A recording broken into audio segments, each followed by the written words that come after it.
Welcome everyone back to Pommy and Oz. Hope we're all doing really well. If you're new around here, hit that like button, hit that subscribe. It really does help the channel out. Can't thank you enough for the support. We've absolutely smashed through it. We're here today to talk about my rankings. So we're going to go right into triple figures. We're going to give you probably a couple of videos every couple of days. So that's like a video a day, Pom. Speak English.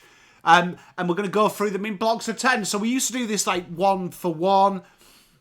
Few issues, people were saying that there's too many notifications, that used to upset them.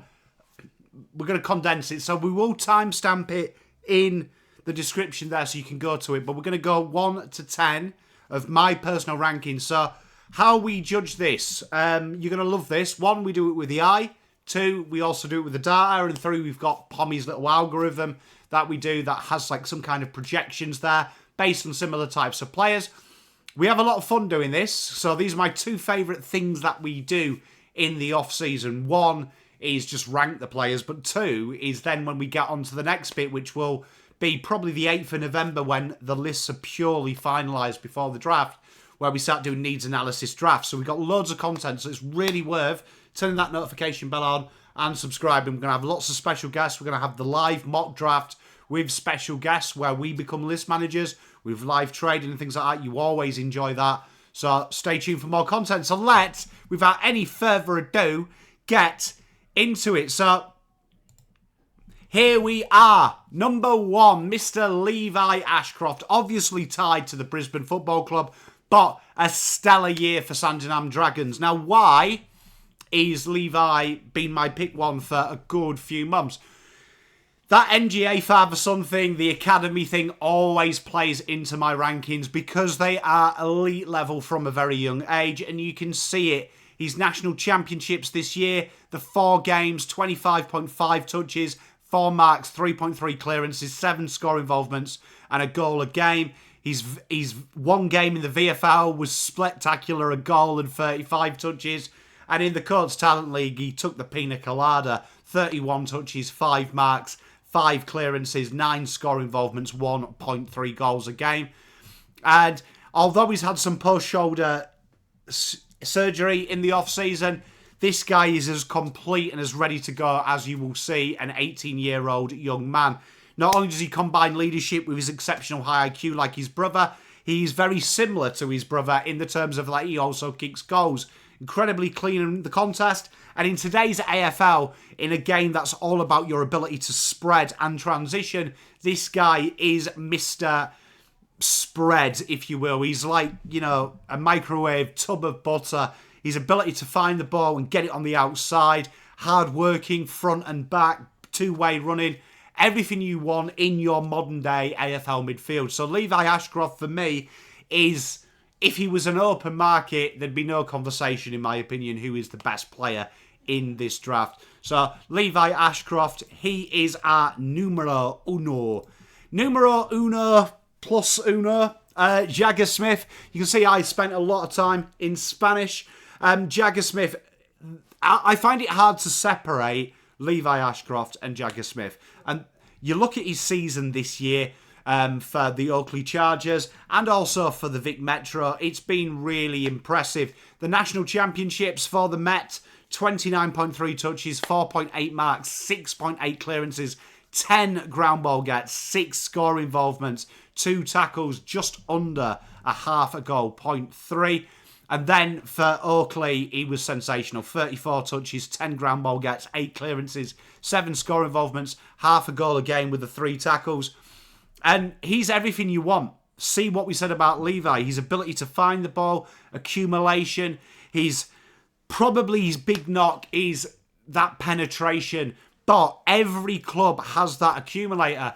I always call George Hewitt the Rodri of Carlton Football Club. Them kind of like CDMs in soccer.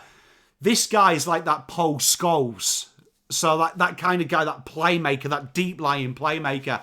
And this, for me, is a really intriguing prospect because when I look at the elephant in the room in that top 5, Carlton, and to a lesser extent Melbourne, they probably don't need this, but this is like how you start your midfield. I always feel like in today's AFL, everyone starts their midfield with either a 9'8" bear moth who opens doors for the Adams family, or someone who is the next Dustin Martin, really creative and X Factor.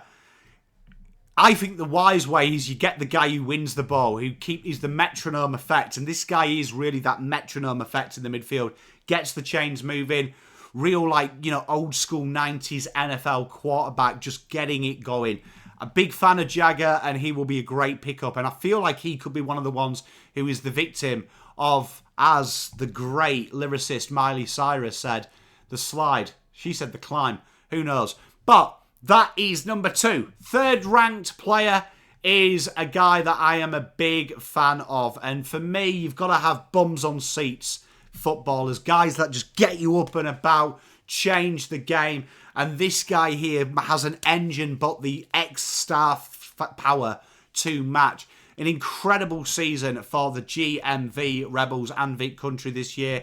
In the National Championships, 11 touches, 4 tackles, 4 score involvements, 1.3 goals. And then the Coates Talent League, showing that ability to pinch hit and get ahead of the ball. 23 touches, 6 clearances, 3 tackles, 6 score involvements, 0.3 goals.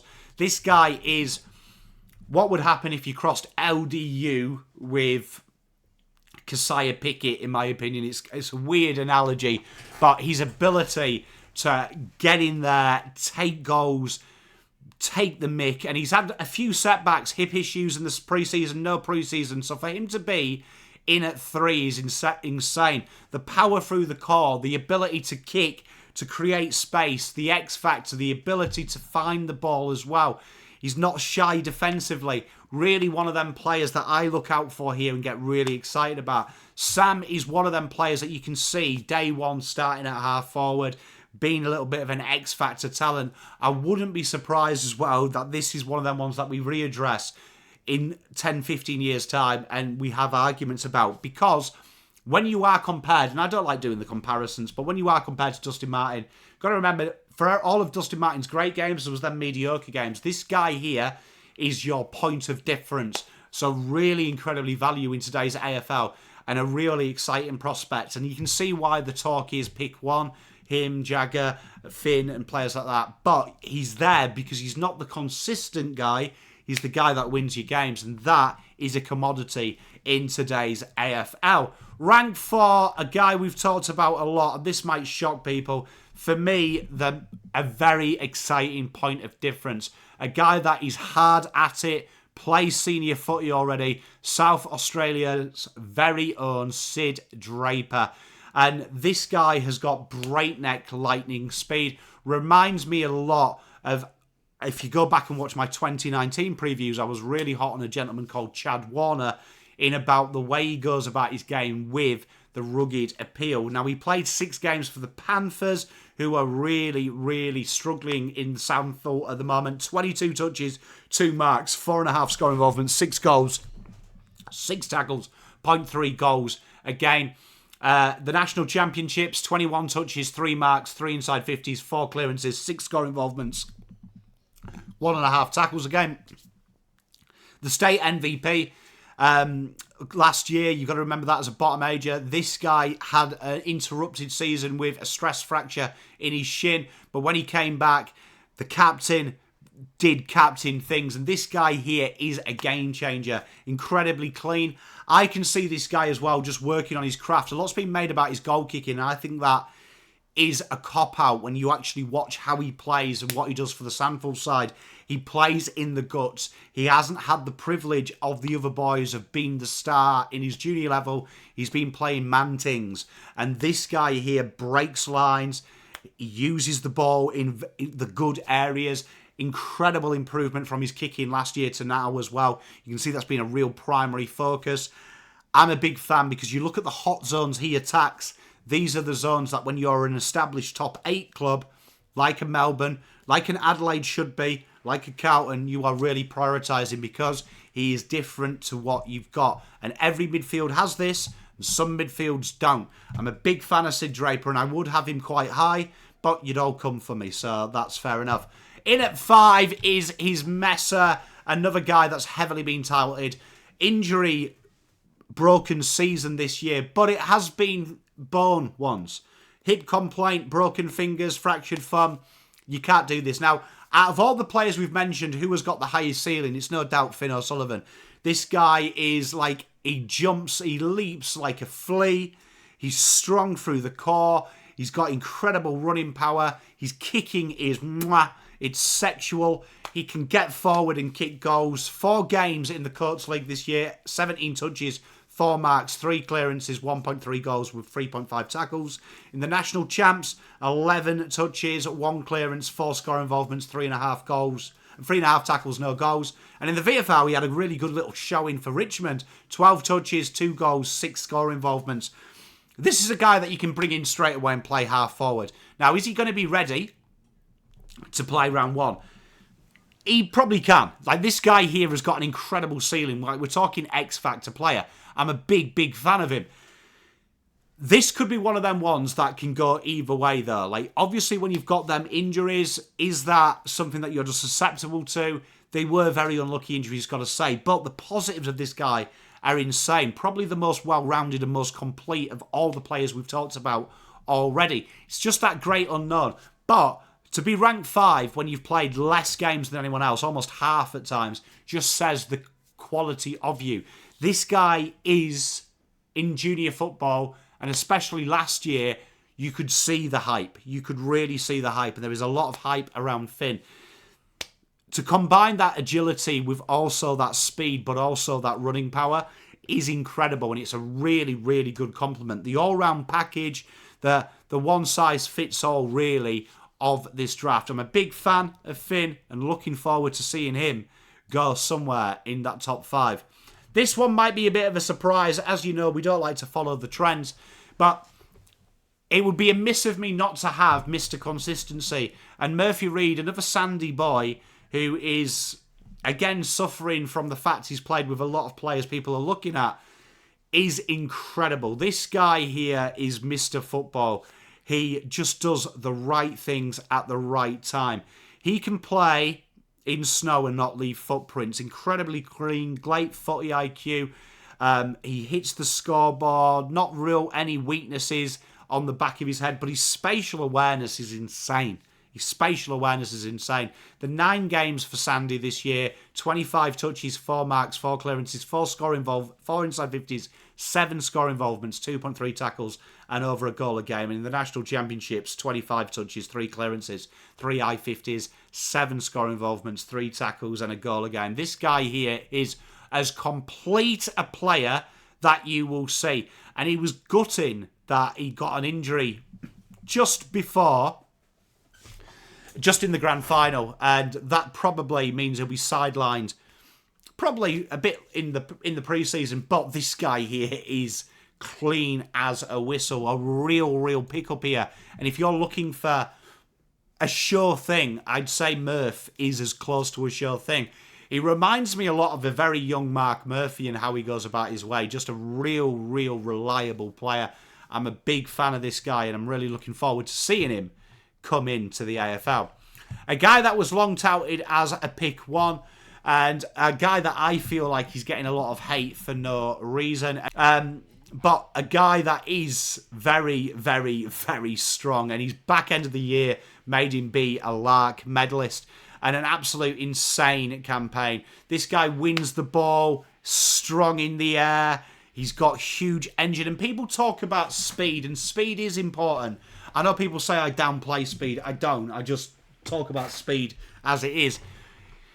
He ain't the quickest, right? And that is being heavily mentioned all the time. However, his footy IQ gets him in the right places. And I look at players like when I grew up, centre-backs were big, cumbersome people in soccer.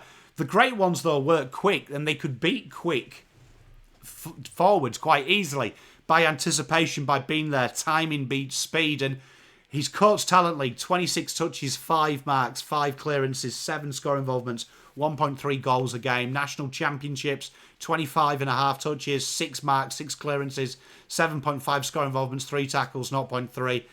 And then he played in the VFL, which he didn't kick any goals, but 3 score involvements, 3 tackles. He showed he's willing to get stuck in. This guy is a really, really good talent, and a talent that I feel probably deserves to be higher, and it shows what we mean about a deep draft. If you are looking at, say, Sam Lalor or something like that, but you are a little bit later, you are getting a guy here that I feel you can work on the speed aspects, but you can't teach skill. You can't teach IQ. And I always believe that an inherent football IQ is born with. It's like every sport you ever see. Sometimes people just have a natural affinity to it. Go back to school, I always say. And some people were just really intelligent. Some people were stupid in subjects, but just had an affinity with certain things like maths and English. And I look at Harvey and I just feel like he's got it. He's got it. He needs cultivating in the right system. And I think he's going to be a terrific, terrific footballer. But he's at 7. Number 8, and this is a guy I feel like people have been sleeping on, is Leonardo Lombard. And I've seen him anywhere from top 3 to outside the 10. I think 8 is fair. Very strong season for the Allies in the Coates League. In the National Champs, 26 touches, 3 marks, 4.8 clearances, 5 score involvements, 5 tackles and a goal a game. In the VFL, he's played 8 games, 17.5 touches, 3.1 marks, 2.6 clearances, 0.6 goals and 2 tackles a game with 6 score involvements. And the Coates League, 25 touches, 3 marks, 6 clearances, 7 score involvements, 0.3 goals a game. And this guy here is lightning speed, clean as a whistle, just bounces off traffic. Looks like Tuck Miller 2.0. Reminds me a lot of his mate Jake Rogers last year, who I was really hot on. His pressure, his two-way running, his X-factor appeal, his ability to hit the scoreboard. This kid here is solid. Solid. I'm a big fan. Probably would be higher if it was free to everyone, but this guy is splendid. Just his work through the core, how he gets space, how he bobs and ducks his head in traffic and finds it. A real ready-made footballer, and one with the right kind of training and the implementations, working with Tuck Miller, working with Dimmer.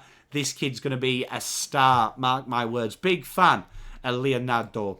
Up next, number 9, Alix Tauru, a guy that seems to have come from nowhere. And the reason that he is so high is just, you've got to look at it, that back end of the year. I always am dubious of back end of the year players, remember that? I've said it for many years.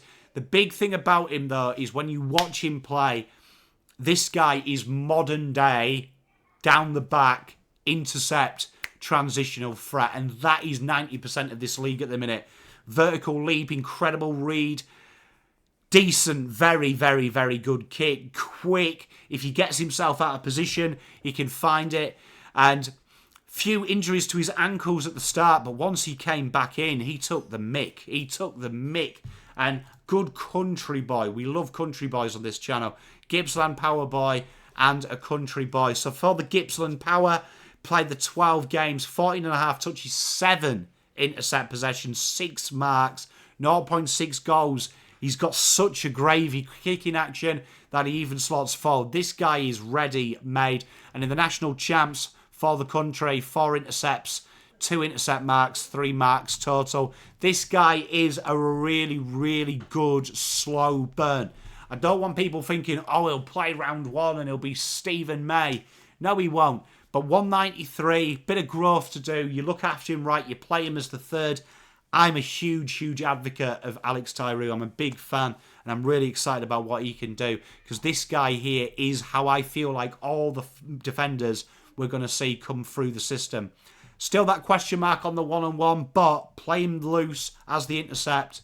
Sky is the limit. And we finish with a guy that I am starting to feel sorry for because he is sliding, but this guy is a ball-winning magnet. 195, big-bodied, power, strong through the core, kicks goals, models his game, he says on Patrick Cripps, and you can see it. You can see it. Now, my one reservation is when you watch him play junior football, particularly in the Coates League, I feel like he gets bodied a bit by smaller guys, and I don't think he imposes himself, and that's something that you learn with age.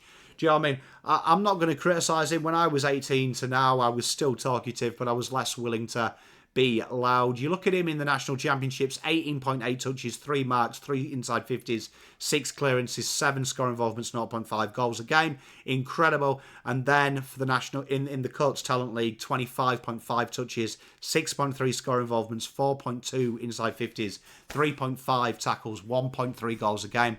Incredibly gifted, do you know what I mean? A natural leader of men, and his ability to hit the contest hard and win the ball will be appealing to your club. I feel like somewhere between that 7 and 12 spot is the sweet spot, particularly if you have multiple picks, like certain clubs do, because he's just that safe option.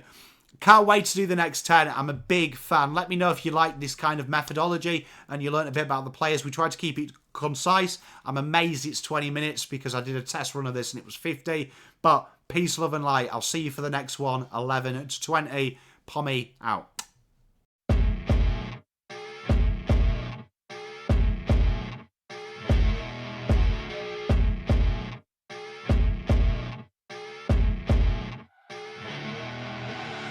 I see her rolling up, Uber black Cadillac, high heel boots and a sexy body full of tats. Baby's bad.